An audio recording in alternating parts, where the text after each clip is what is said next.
In this video, we're going to be creating the two new ConvertKit sequences, email sequences that we need for this process. Now, in the first tutorial, we already created this Podio new lead sequence. And in this one, we're going to create the Podio sell house quickly info sequence with these emails, and the Podio not motivated sequence with these emails. So you need to go over to ConvertKit, create new sequence. We're in the sequence area now. We'll call it Podio sell house quickly info. Click create sequence. It gives you a default first email. We don't want any of that data, so we're just going to overwrite it, and we're going to overwrite it with this information. So these are 4 emails that I picked out. They're basically just articles that I've had written, and they work for just providing information for someone who wants to sell their house quickly. So these are linked to a Google Doc. So if we click on this, a Google Doc should open up. And this is the information we're going to paste in. So what we can do is we'll take the title, copy that, come back to here, and we'll make that the email subject. And we'll come over and grab everything else. We can click in here, put the cursor in there, press Control A, and that'll select all the content. Right click, copy, come back, click in here, hit Control A to highlight all the text again, delete, and now paste. Now this is all the information. You can keep the picture in here. Kind of messes up the formatting a little bit, so I'm going to delete the picture for this one. And now here is the text of the email. We can personalize this a little bit, but I guess the important thing here is to make sure that we have your name and your company right at the top, so they know who it's from, because they might not get to the bottom of the article where you might normally put something in an email.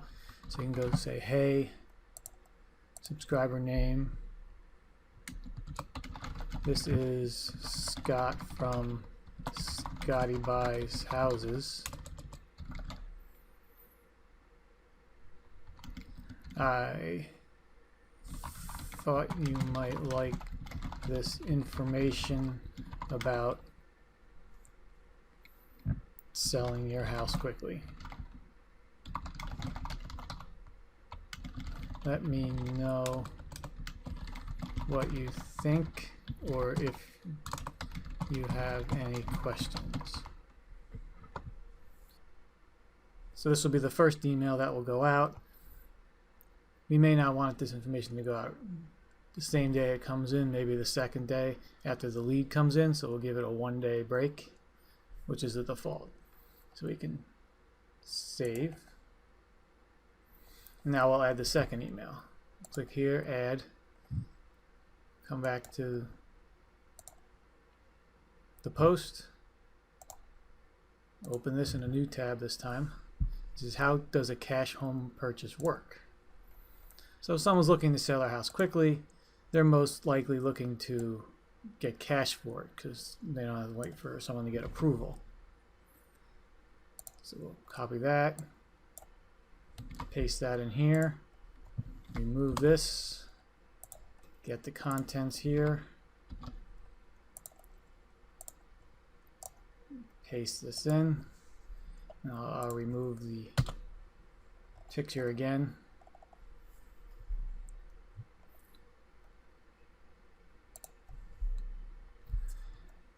And now we can add some more in this, more personalization.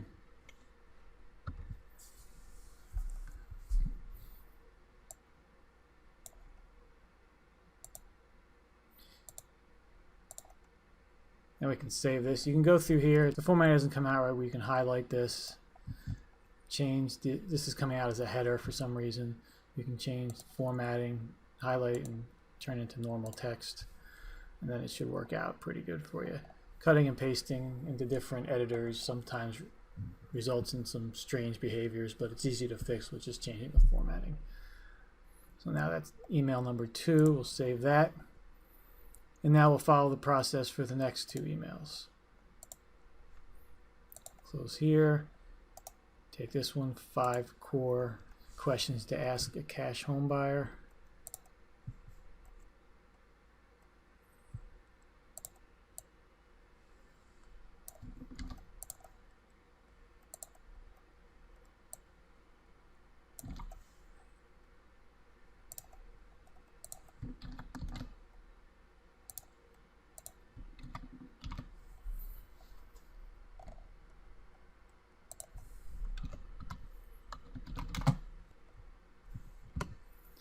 I like to put an extra space in here because then it just separates the article from your message.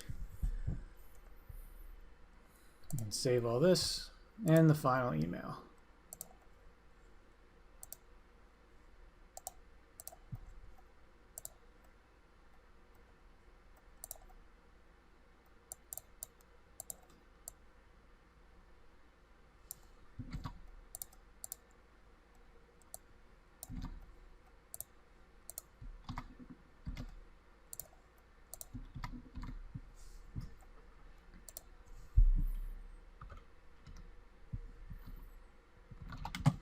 Now on this last one, I'm going to put my phone number in here. Say, I don't know, 800 223 300.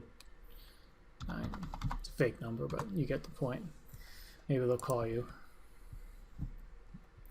Now this top part, it's all how you want to portray what you're trying to say and how you want them to get the information back to you. This is not a course on proper email marketing. This is just giving you some information to send out, and you can tweak it to make it yours and make it even better than what I can put here.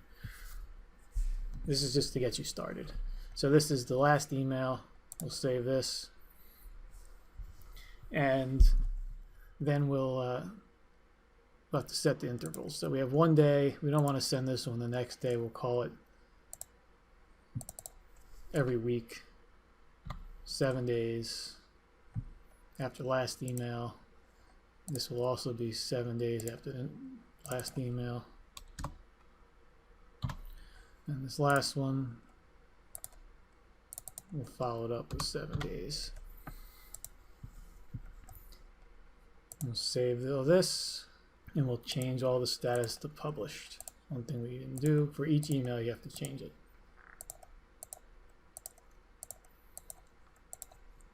And save again.